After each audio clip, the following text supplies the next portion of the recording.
8 bayramınız kutlu olsun. Neceki azırınca sunamın. Beşlerinizden beleke. Doğdu cesat suyun tartkan cıldın. Men ulumun taza kanlı kırıldı.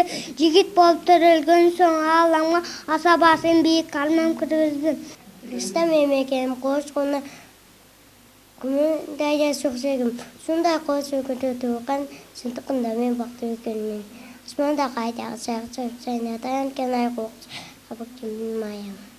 Эртең менен турабыз, бети коочубабыз.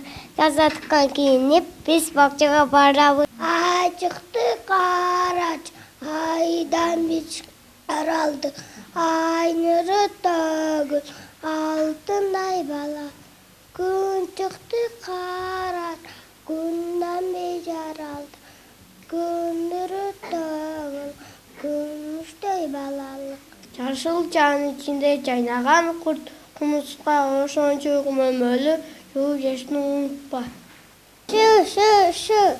Şu meni şu, betim bak balsın, gözüm kaya balsın. Özüm sim таза болсын, өзім күлкіге талсын.